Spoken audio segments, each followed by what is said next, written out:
में सिनुरवा लिहले अम्मा बाड़ी पूछत कहा बबुआ ससुरारी के हाल हो। हाथ में सिनुरवा लिहले भाभी बाड़ी पूछत कहा बबुआ ससुरारी के हाल हो। हाथ में सिनुरवा लिहले दीदी बाड़ी पूछत कहा बबुआ ससुरारी के हाल हो।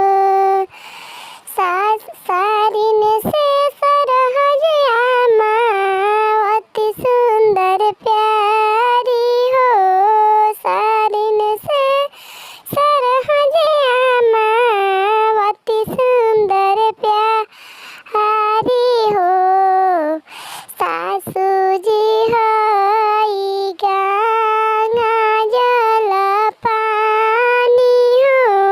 सासू जी हई गंगा जल पानी हो। जौन सुख कतही ना मिले हो आमा ऊ सुख मिले ससुरारी में। जौन सुख कतही ना मिले हो आमा ऊ सुख मिले ससुरारी में।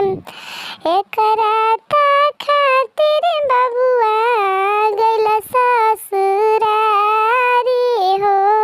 एकरा खातिर बबुआ गइल ससुरारी हो। ले आइल सास के बड़ैया